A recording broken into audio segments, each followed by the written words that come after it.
Welcome to Literary Deep Dives and Discussions with me, Lieske, the author of the Unseen Operative series, and my husband, Zach. So, this is part of our continued series of Mere Christianity by C.S. Lewis.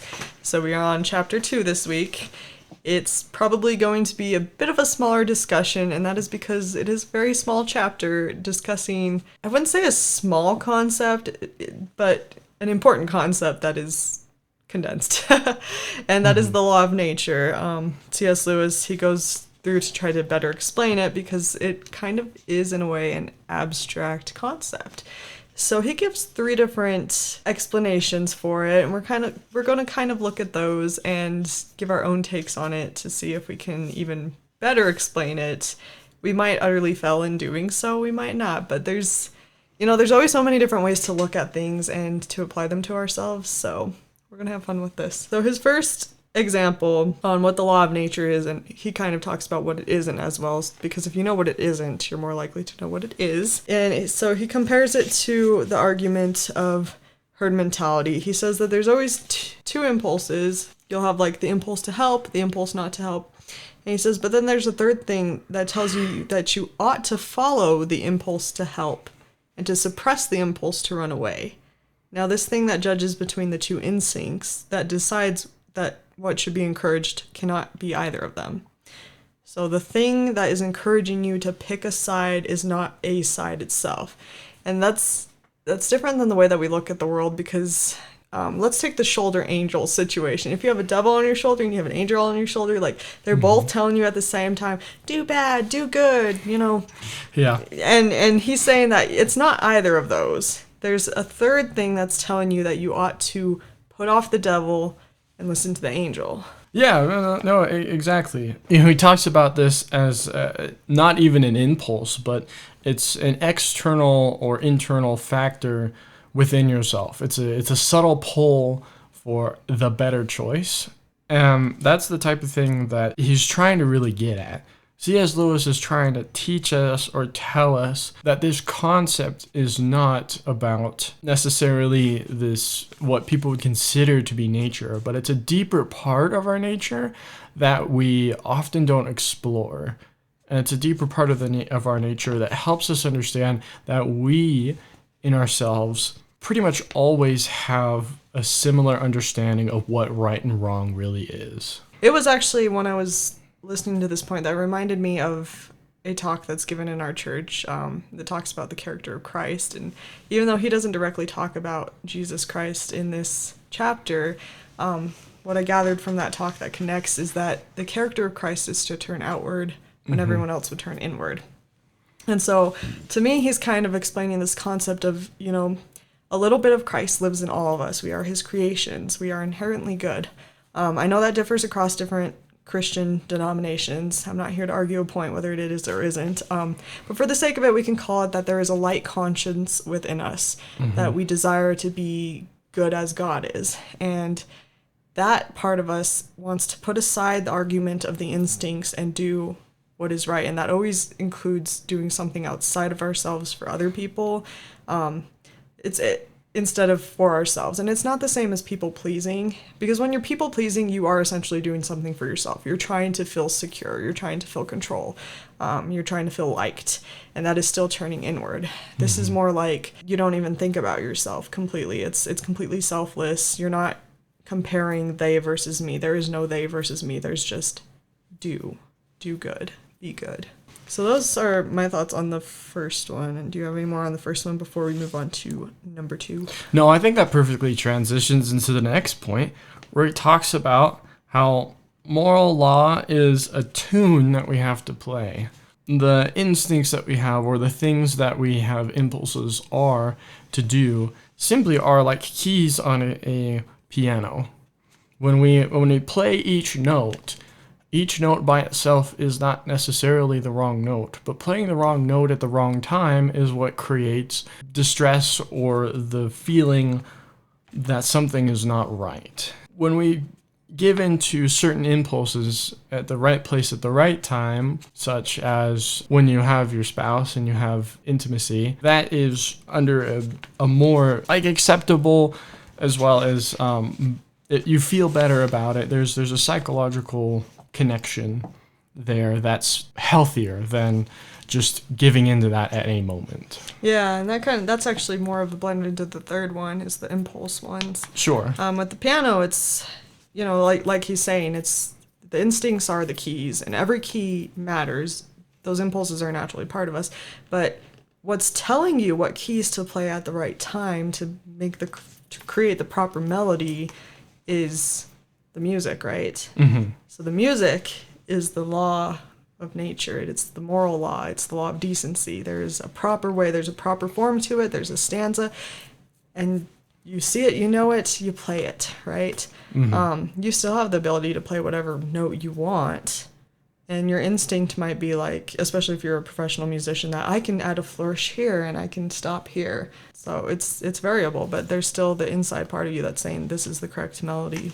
Something I was thinking about when I was thinking about music, because I used to be big into music. I used to play piano. I guess I could say I still do. I just don't do it actively. Was big on clarinet, did some saxophone. And what I was always intrigued about in music was key changes versus proper scales. Yeah. So natural scales exist. Anybody who does music knows that, the do re mi fa sol la ti do thing, like up and down. And there's different keys for it, but it's always the same da da da da da da da da da. Even if you change it da da da da da da da da da, and it goes over and over. But you can still change the key of a song and change the pattern, rearrange the notes. So even though it's on that scale, it doesn't sound so good. And we often call these key changes like going into a major scale or a minor scale instead of staying in a natural. And there's something about our ears that when we hear a change from a natural tune into a minor or a major, specifically the minor though, we do this, we kind of like inside we're like, whoo, something was wrong there. It's not just playing a wrong note, it's that something about this song isn't flowing right. That instinct that it's not. My best example for that for me is there's a song called God Be With You Till We Meet Again. So if you play it in a normal key, it's just God be with you till we meet again. So nice and sounds pleasant. Ignoring my singing voice is terrible. But if you put it in a minor key, then it doesn't sound right. So I'd encourage anybody go and listen to a song and then have it transposed into a minor key. Yeah. Something in you is going to be like, whew, that's wrong. And it's that thing in you. It's that pull within us that we're talking about, that natural instinct that something isn't right there. That's not the right decision. Sure. Yeah. And, I'm not very well educated in music, so one example that I think could be kind of a simile to concept, that's the word I'm thinking of, is the idea of color theory, or just colors in general. When you see yellow and orange together, depending on the context of where it is, it's either really clashy, really tacky, or really well put together.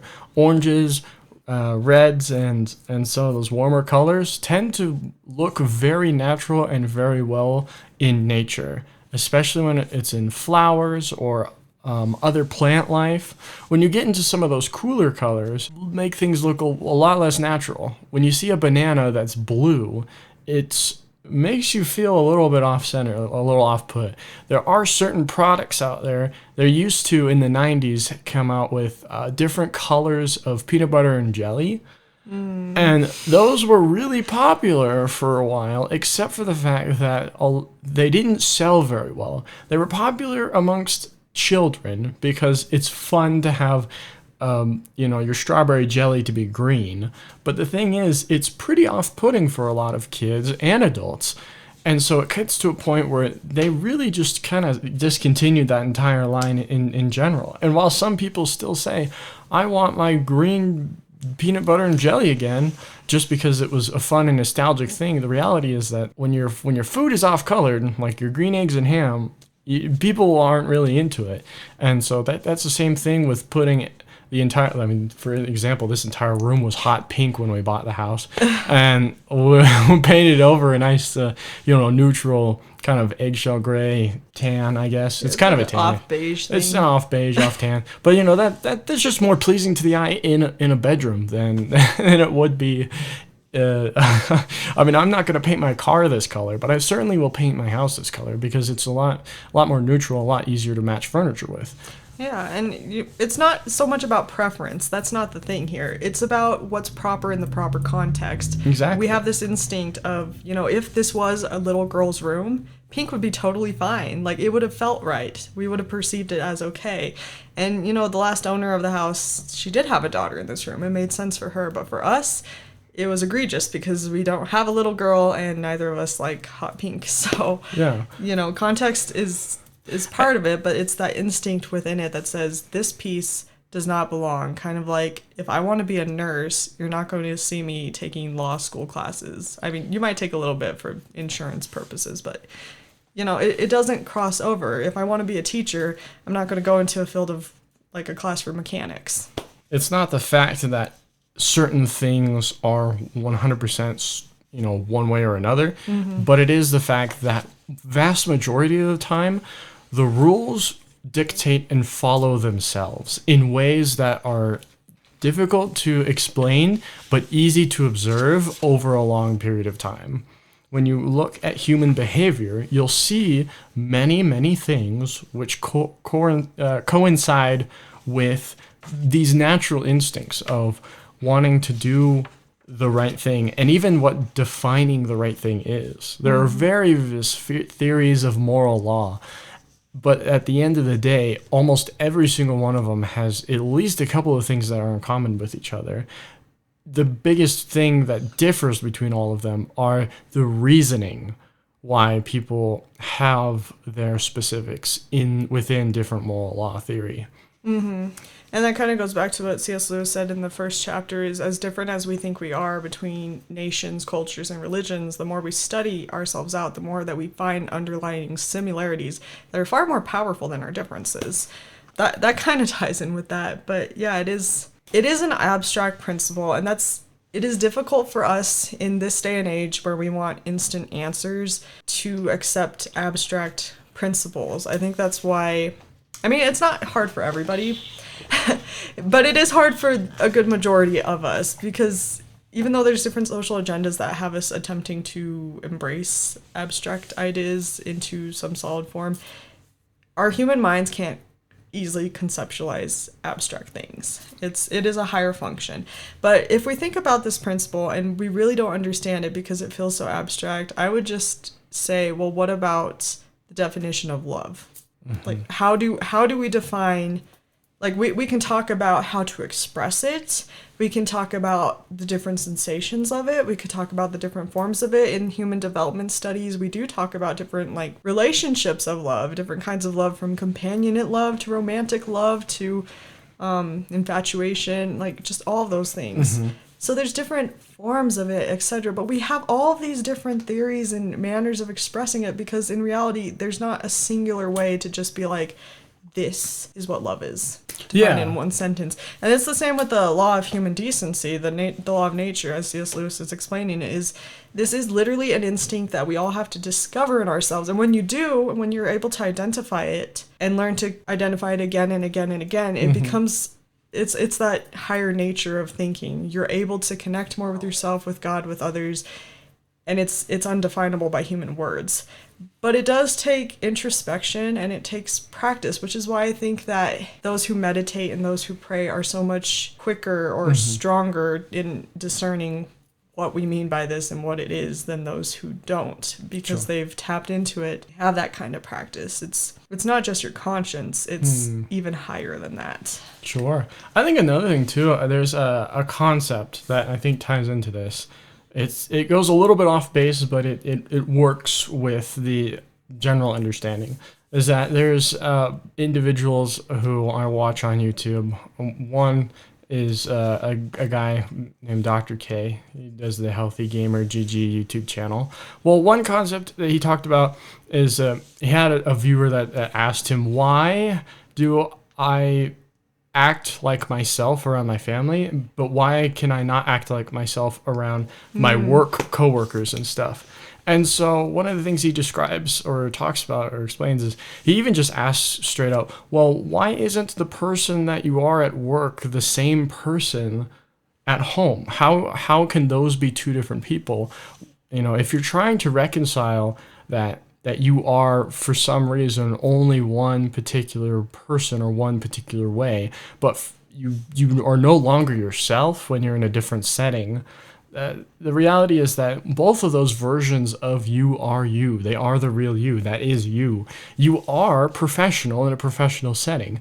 When you say that, oh, I really love your hair today, to your spouse, and you decide that, oh wow, I'm gonna kiss her on the cheek, you're not really gonna. That's not the right response when somebody at work says, hey, I like your hair today. And you don't go and kiss them on the cheek.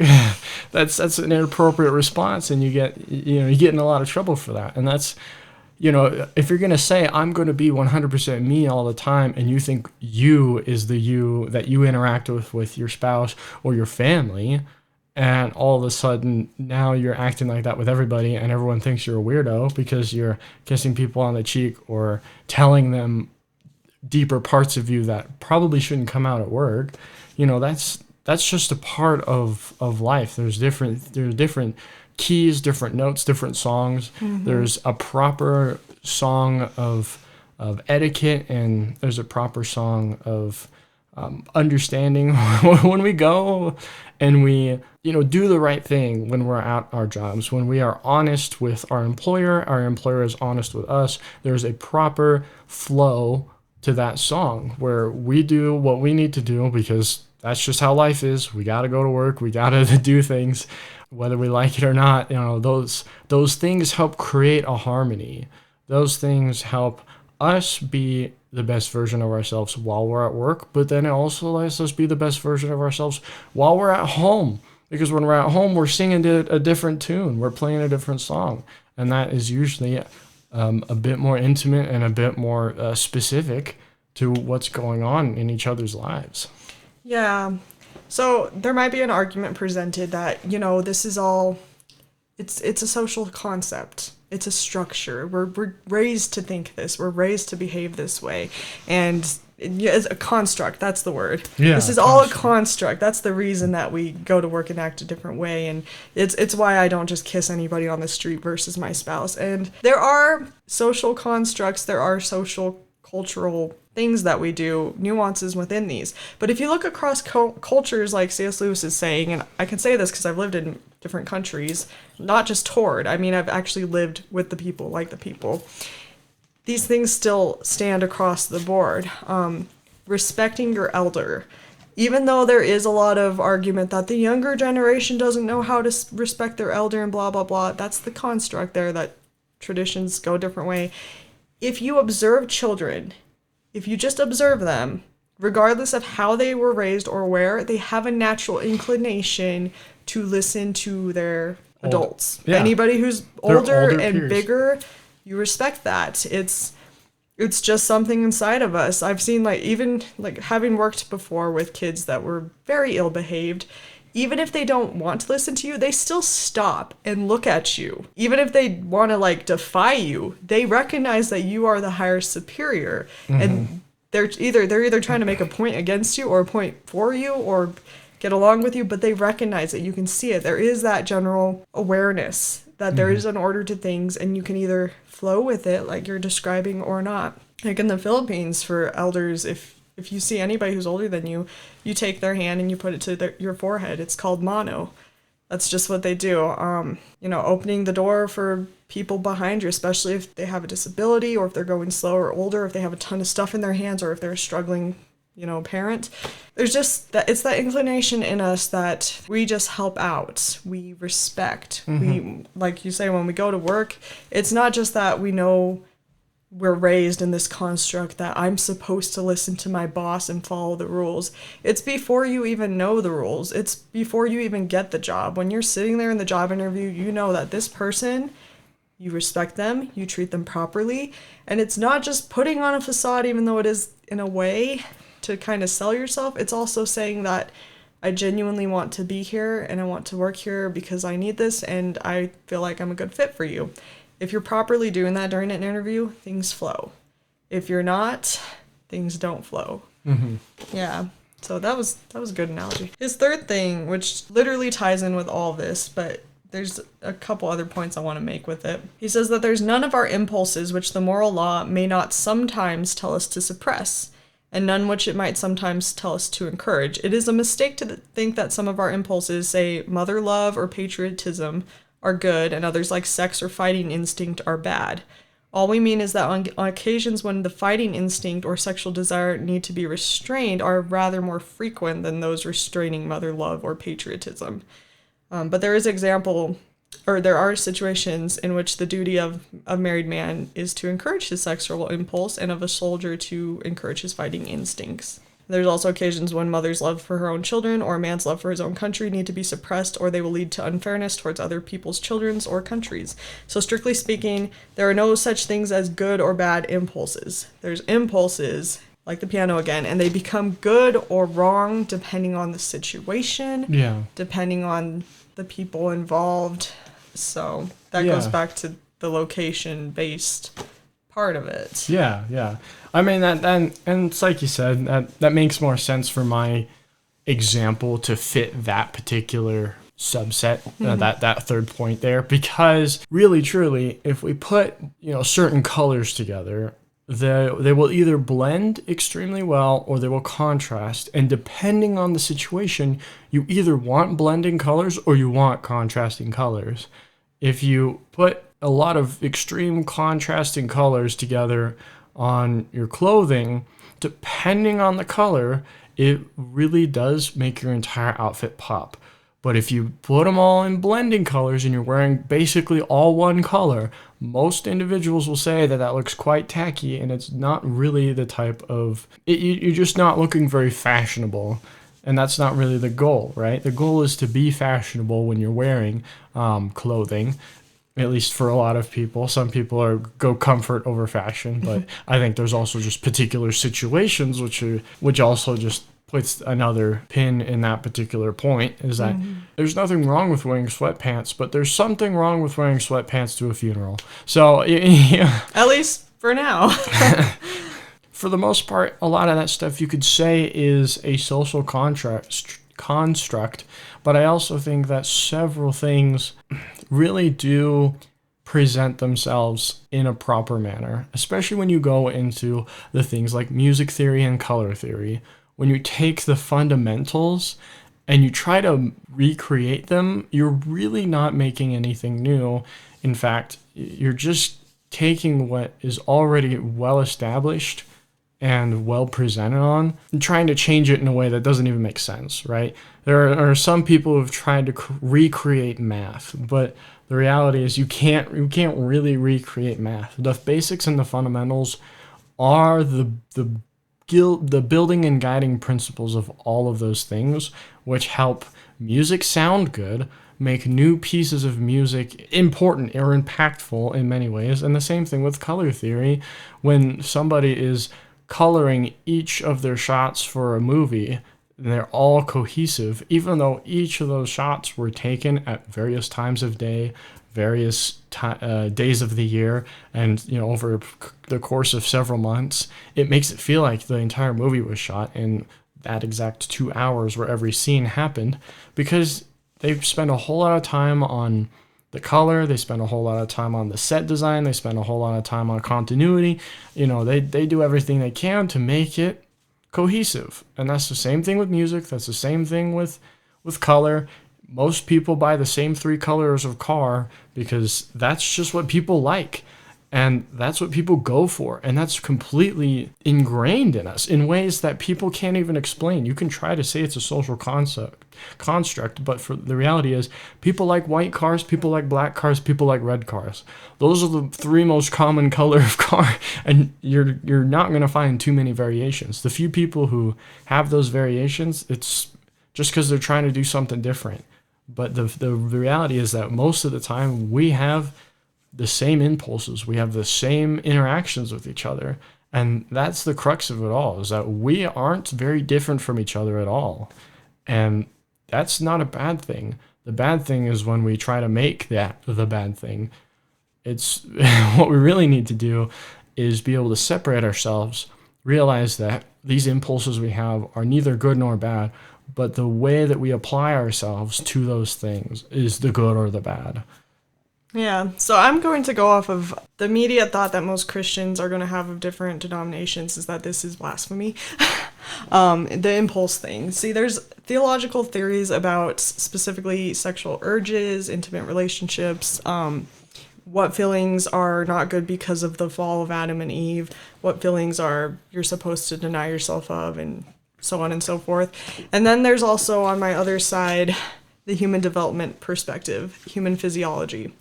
So I like to live between these camps, kind of exploring the two. It can be a sticky business for many Christians to accept the idea that, hey, all of your impulses are not good or bad. Well, no. When Adam fell, this impulse is bad, lying is bad, this is bad.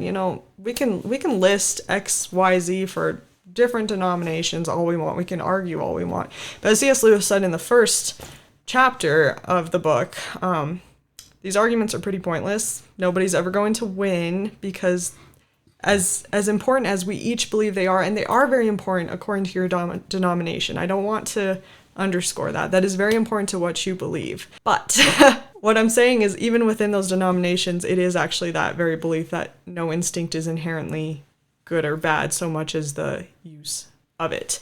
And that comes from my physiological perspective on it, having studied the human body, having studied human development from childhood all the way to death, the normal processes, the abnormal processes, and observing nature in general. You can literally see from observing nature, which God has created, fallen or not, that there are certain times that it is appropriate to express certain instincts, and there are times that there are not.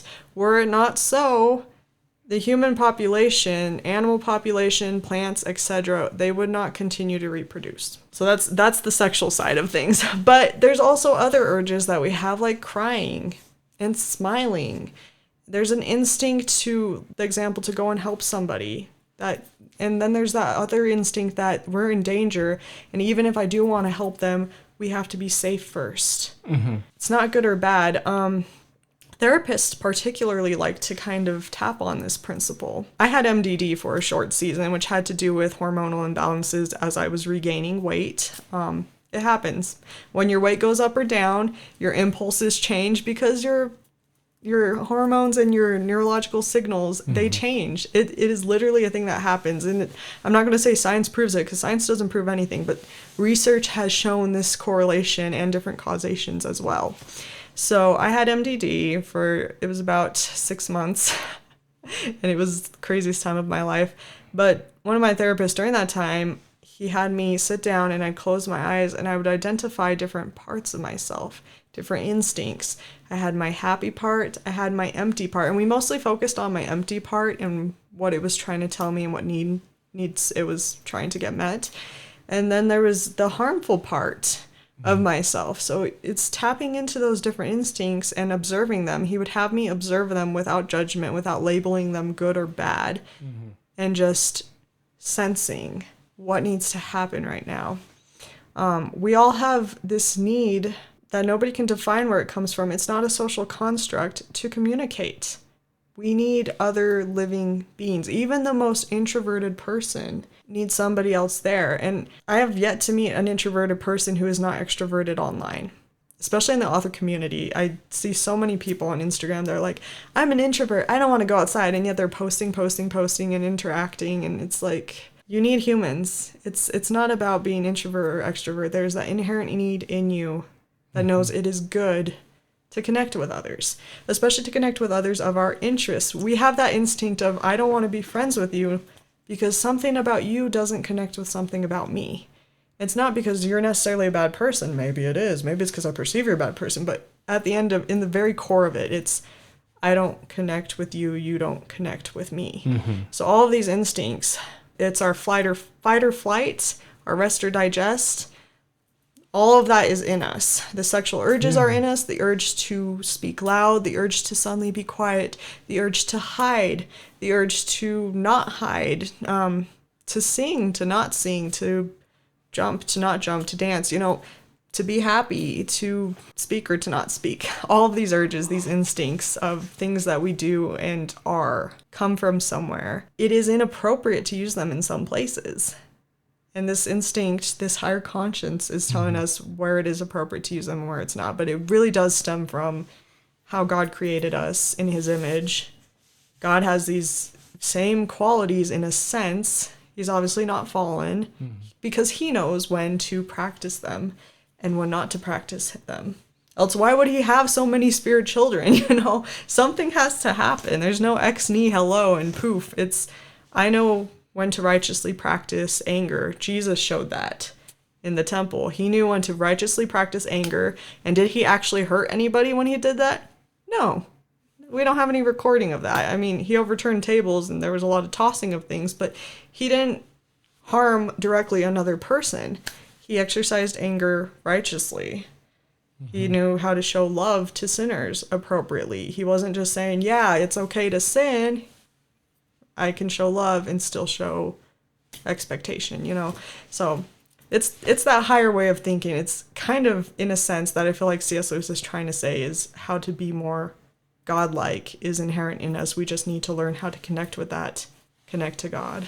And I think there's a difference between connecting with your impulses and like recognizing them, categorizing them, etc., and then just like going with them. If you simply go with your impulses, you'll always end up in a place of just feeling like you've either made way too many mistakes or misinterpreting what you actually need, right? Because there's a lot of people who struggle with addiction who they get into this impulse and all they want to do is this impulse, and every time they have this impulse they go into it and they subject themselves to that, whether it's drugs, alcohol, or whatever. Even video games and social media can be in that same realm. But when you just constantly go and you take that impulse and that's what you follow, just whatever it is, you destroy yourself, because that's really not the point. The point isn't to give in to your impulse.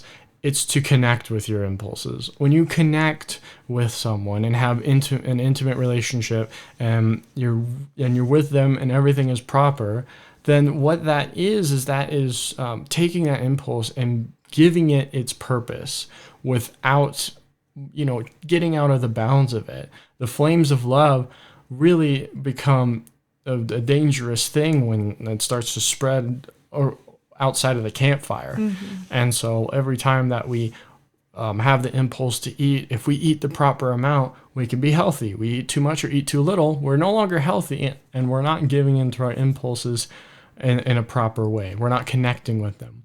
When you connect with food and you connect with your body, with exercise, if you connect with even just like crying, letting your emotions out in a healthy way, all these different parts of you that are important. We were given these parts not to let them run free or to suppress them completely. We're there to connect with them so that they can be a healthy part of our lives. The impulses, like you said, they're neither good or bad. It's this law of morality, this law of human nature is what's telling us when to express, when to suppress, when you've expressed it enough and need to stop, when you've suppressed it enough and need to stop. It is what defines the boundaries of it. So just while you were speaking, I kind of brought up personal life scenario. I know I share a lot of life scenarios. That's what podcasts are for, right? Yeah, exactly. Once upon a time, I had an eating disorder. Yes, I'm not proud of it. I had a need for it. I had a need for control. Every addiction and disorder that anybody ever has, it is to meet a need that you have inside, whether that's loneliness, control, isolation, it's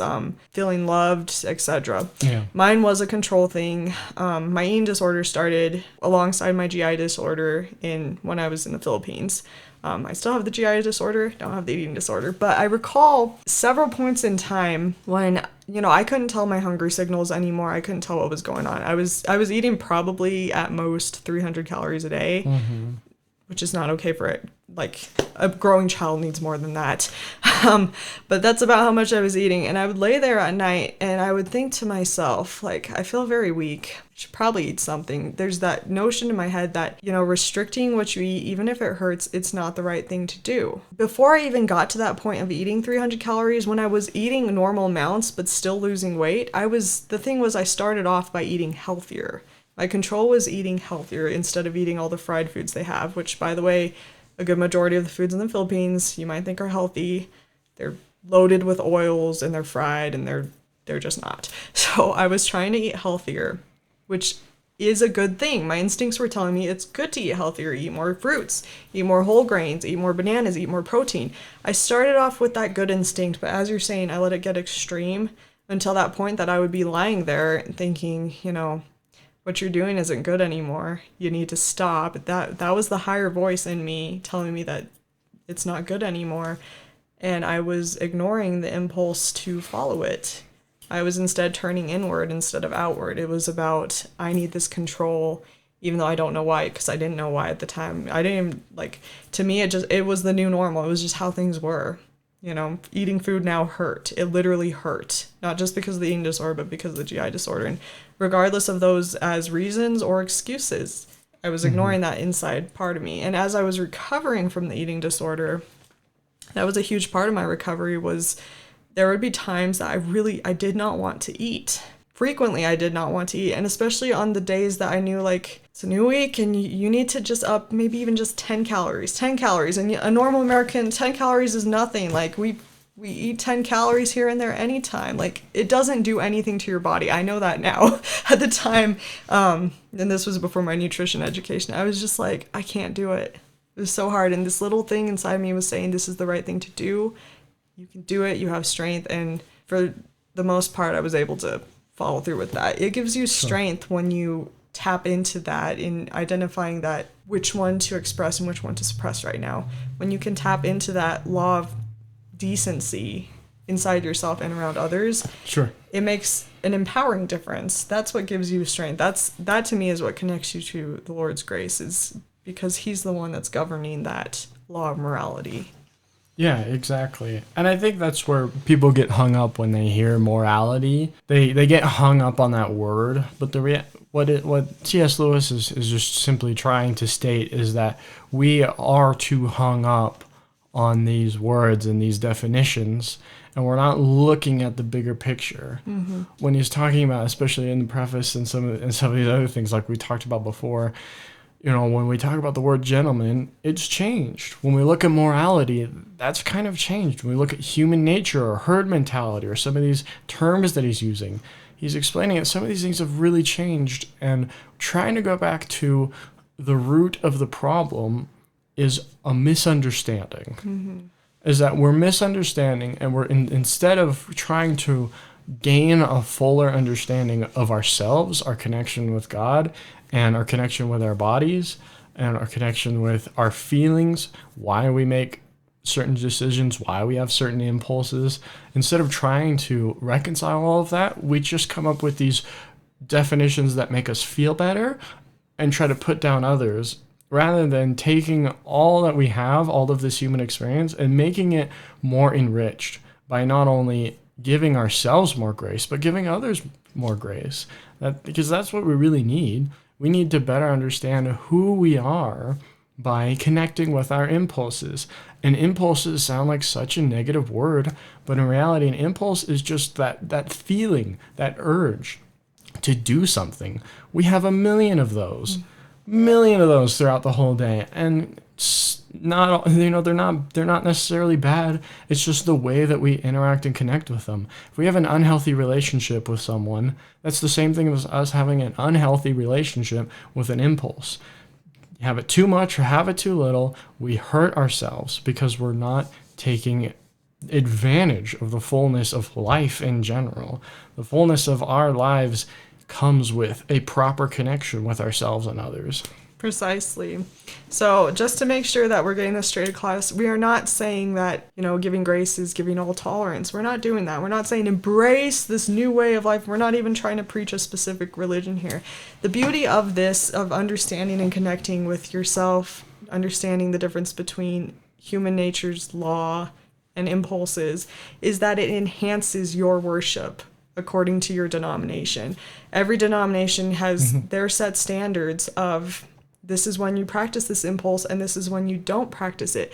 And now that you're able to identify kind of why that might be, because now I can understand what these impulses are, and I can kind of look at the situation that these standards are framed from, that should enhance your faith. That should really give you some sense of purpose in following it more, because I can see that there's a law of morality working inside of this frame. Yeah. So it's not so much about, who's right, and it's not saying we're all right. It's saying that these are basic laws that just are. C.S. Lewis is observing this the same way that so many different, theologists and human developmentalists and psychologists, we're all observing this thing in different ways. And because, again, it is abstract, it's not singularly definable, the beauty of it is that there can be these different ways of exploring it. So it's all just, it's one big hole that leads us closer to God. Yeah, well, and that reminds me of there's a quote from a famous philosopher. I think, therefore I am. I had a teacher that would say, well, no crap, and he would say it a little stronger. And I'm like, well, as a high school teacher, I don't know you should be saying that. But in addition to that, I thought to myself, wow, how myopic is your thinking if you allow such an obvious statement to go ignored simply because it's an obvious statement. We may say things that may seem like, well, no, duh. Well, why in the world would you even say that? Like, you should just know that. It's one thing to just know something. It's another to express, think, ponder, and understand, maybe on a deeper level, what that means, right? Most people, regardless of whatever moral law they feel like they're following, most people would say, don't kill someone, right? Some people would say, under any circumstance, don't kill someone. Some people would say, under very specific circumstances. And some of those specific circumstances enlarge themselves depending on what moral theory you try to believe in or live your guidelines by. But at the end of the day, most people are going to say, well, no crap, don't kill people.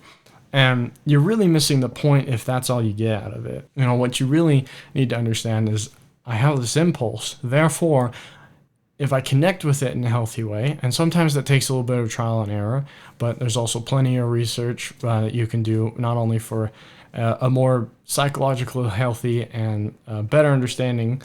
It's not just the impulses and things that are specifically given to us through these social constructs, but there are ways that are proper that help you carry a healthier weight amongst yourself. It requires a little bit of research, a little bit of experimentation, but for the most part, a lot of us kind of already know what that is inside. Yeah, it's that, that impulse to preserve human life. Yeah, there is sanctity in life. It's a sacred thing. Life is sacred. We all tap into that in different ways, is what that impulse is that life is precious and we ought to preserve it. And that's, just having that understanding that even though we express and follow that differently, that we all have that inside of us, tells us that, we're children of God. And I like, just like what you said, that quote, it reminds me of, I've for years tried to come up with a concept of how to perfectly define God. And because God is so big, he is so great, the only thing I can think of is the very words that he used. He said, be still and know that I am God. He calls himself the great I am. He is. That's it. And if there's a difference between saying those words, he is, and really feeling that conviction inside of you, connecting with it and knowing that he is, there's different levels of knowledge. And kind of like Zach is saying, you have to discover it for yourself. You have to tap into it for yourself. You have to be willing to do the grunt work to discover the greater knowing that there is available to you. We don't just stop as children at ABC. We want to learn how to form words. And then when we form words, we want to be able to use them so people understand us.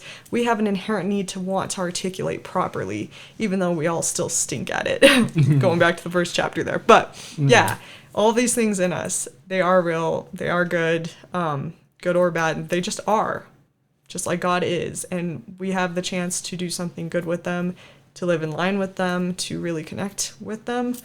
or to let them just fly by and let social constructs dictate us. So that is going to be our wrap for chapter 2. Definitely encourage you to pick up a copy of Mere Christianity to look into that more. We will be looking into chapter 3 for the following podcast and getting all sorts of fun conversations out of there. Okay. Yeah, so definitely subscribe to the channel. Leave a comment if you have anything to say. We would love to know your thoughts, and we will see you next time.